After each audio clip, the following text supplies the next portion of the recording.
নমস্কাৰ বিকে চন্দনাছ কিচেনলৈ আপোনালোকক আদৰণি জনাইছোঁ। আজি মই মিহলি পাচলি আচাৰ এটা আপোনালোকক দেখুৱাম। ইয়াৰ কাৰণে মই মটৰ লৈ লৈছোঁ, তাৰপিছত কেঁচা জলকীয়া লৈ লৈছোঁ, আদা অলপ লৈ লৈছোঁ, ওলকবি লৈ লৈছোঁ, তাৰপিছতে বিন লৈ লৈছোঁ, গাজৰ লৈ লৈছোঁ আৰু মূলা লৈছোঁ আৰু ফুলকবি এপাহ লৈছোঁ। প্ৰথমতে মই এইখিনি ধুনীয়াকৈ ধুই বাকলি গুচাই ধুই ল'লোঁ। তাৰপাছতে এতিয়া মই এনেকৈ টুকুৰা টুকুৰকৈ গোটেইখিনি কাটিলোঁ, দীঘলীয়া দীঘলীয়া টুকুৰা কৰি পেলাই গোটেইখিনি কাটি ল'লোঁ। আদাখিনি বাটি ল'লোঁ আৰু জলকীয়াখিনি মই মাজত ফালি ফালি দিলোঁ আৰু মটৰ লৈ ল'লোঁ।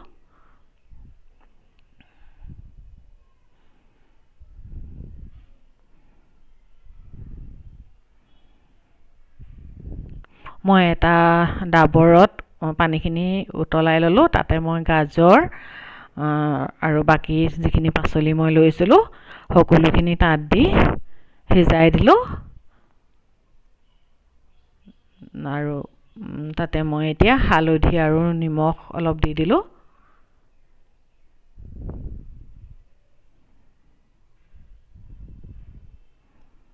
নিমখ 1.5 চামুচ দি দিলোঁ মই তাতে।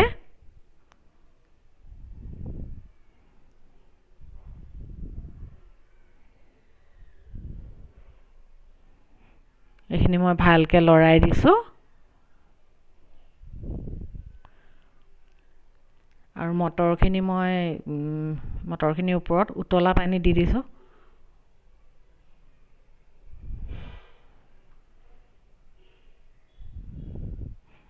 মই এতিয়া ভাঙি চাইছোঁ, এইখিনি সিজি গৈছে। ইমানটো সিজিলেই হ'ব।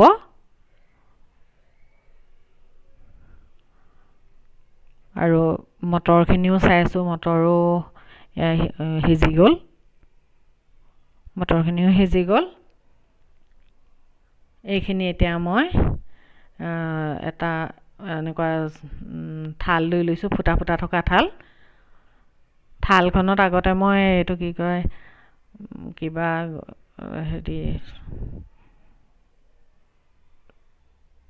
থালখনৰ ওপৰত মই এতিয়া গোটেই পাচলিখিনি ঢালি দিলোঁ। ঢালি পেলাই পানীটো টুকি ল'লোঁ, পানীটো টুকি লৈ নিৰহ কৰি ল'লোঁ।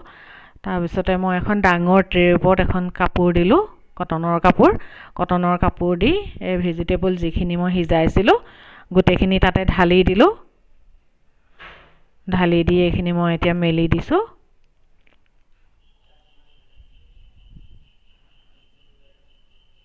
এইখিনি মই এতিয়া ৰ'দত দিব লাগিব।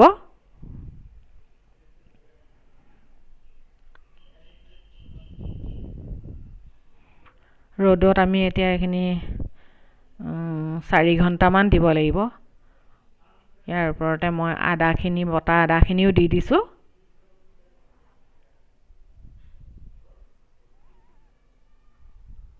আৰু কেঁচা জলকীয়া দি দিছোঁ ফালি ফালি।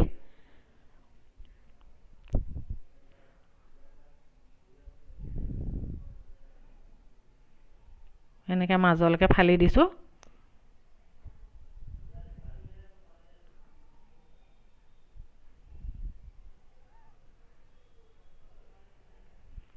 মছলা মই চফ লৈছোঁ 5 চামুচ, কেঁচা চফ, জিৰা লৈছোঁ 5 চামুচ, শুকান জলকীয়া লৈছোঁ 15টামান, তাৰপিছত ধনিয়া লৈছোঁ 4 চামুচ, জালুক ল'লোঁ কেইটামান, নিমখ ল'লোঁ, আমচুৰ পাউডাৰ লৈছোঁ, মেথি গুটি লৈছোঁ 2 টেবুল স্পুন, তাৰপিছতে জলকীয়া গুড়ি লৈছোঁ, তাৰপিছতে কালজিৰা ল'লোঁ আৰু এয়া সৰিয়হ লৈ লৈছোঁ।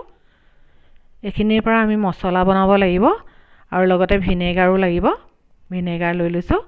এতিয়া মই সৰিয়হ, চফ, তাৰপিছতে ধনিয়া, জিৰা, তাৰপিছতে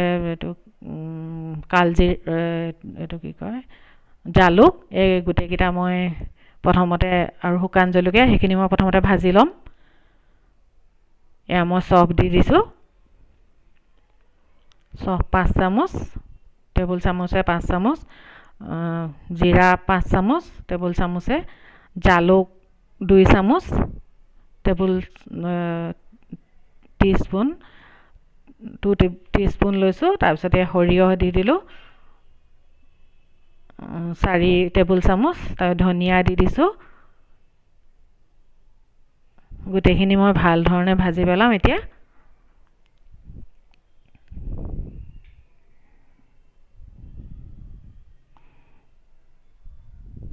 এতিয়া মই তাতে শুকান জলকীয়াখিনি লৈছিলোঁ যে সেইখিনিও দি দিছোঁ।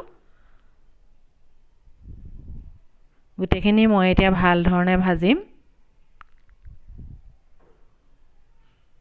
ইয়াৰ পৰা সুন্দৰ এটা গোন্ধ আহিছে। এতিয়া মই ইয়াত কালজিৰা আৰু মেথি এইখিনি বেলেগে ভাজি ল'ম। এইখিনি মই গুড়ি নকৰোঁ, এনেকেই দি দিম। মই গোটাকেই দি দিম আচাৰত।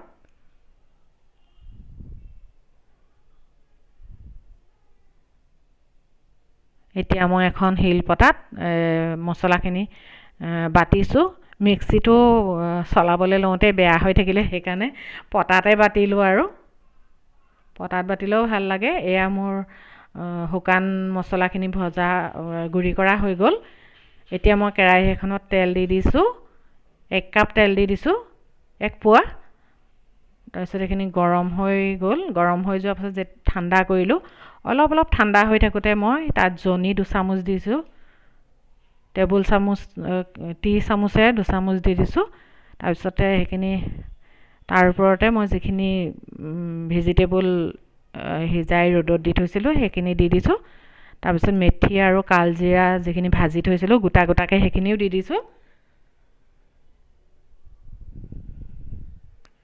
এতিয়া ইয়াৰ ওপৰতে মই জলকীয়া গুড়ি 4 টেবুল চামুচৰ দি দিছোঁ। জাল নাইকিয়া জলকীয়া গুড়ি আৰু নিমখ দি দিছোঁ জোখমতে।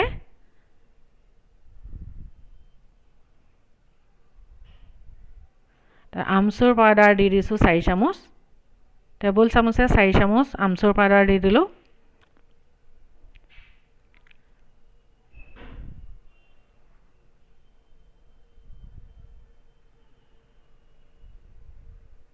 আৰু যিখিনি মছলা ভাজি ৰাখিছিলোঁ সেইখিনি মই ইয়াত দি দিছোঁ।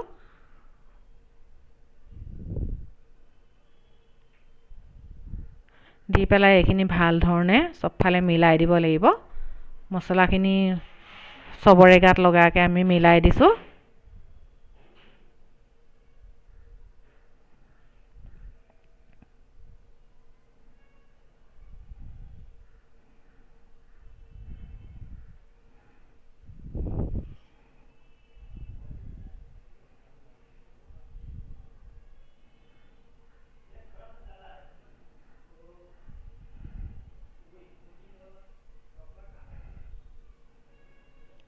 এইখিনি এনেধৰণে সকলোফালে মছলা লগাকৈ অলপ সময় লৰাই থাকিব লাগিব। ভাঙি নোযোৱাকৈ লৰাব লাগিব।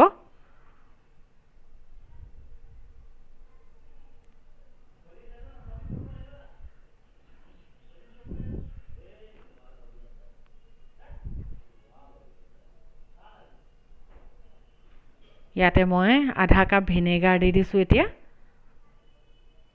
ভিনেগাৰ দিও ভাল ধৰণে মিলাই দিব লাগিব।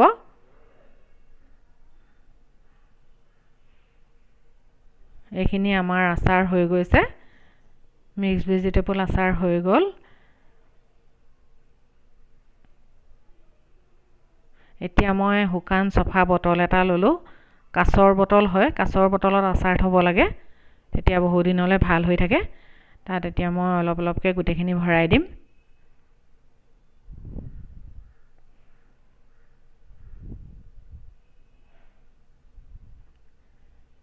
এয়া আমাৰ ভৰোৱা হৈ গৈছে আৰু এয়া হৈ গ'ল ভৰোৱা। এতিয়া মই ইয়াৰ ওপৰতে কেঁচা মিঠাতেল 1 কাপমান জোখাৰ দি দিছোঁ। কেঁচা মিঠাতেলটো পাছত দি দিলে সেইটো আচাৰো খাবলৈ বহুত ভাল হয়। এয়া আমাৰ হৈ গ'ল মিক্স ভেজিটেবল আচাৰ হৈ গৈছে। আপোনালোকৰ ৰেচিপিটো চাই যদি ভাল লাগিলে এটা লাইক, শ্বেয়াৰ আৰু ছাবস্ক্ৰাইব কৰি দিব বুলি আশা ৰাখিলোঁ। আৰু কমেণ্ট যোগে জনাবচোন আচাৰটো কেনেকুৱা হৈছে। আৰু পুনৰ এটা নতুন ভিডিঅ' লৈ মই আপোনালোকৰ আগত উপস্থিত হ'ম। আজিলৈ নমস্কাৰ।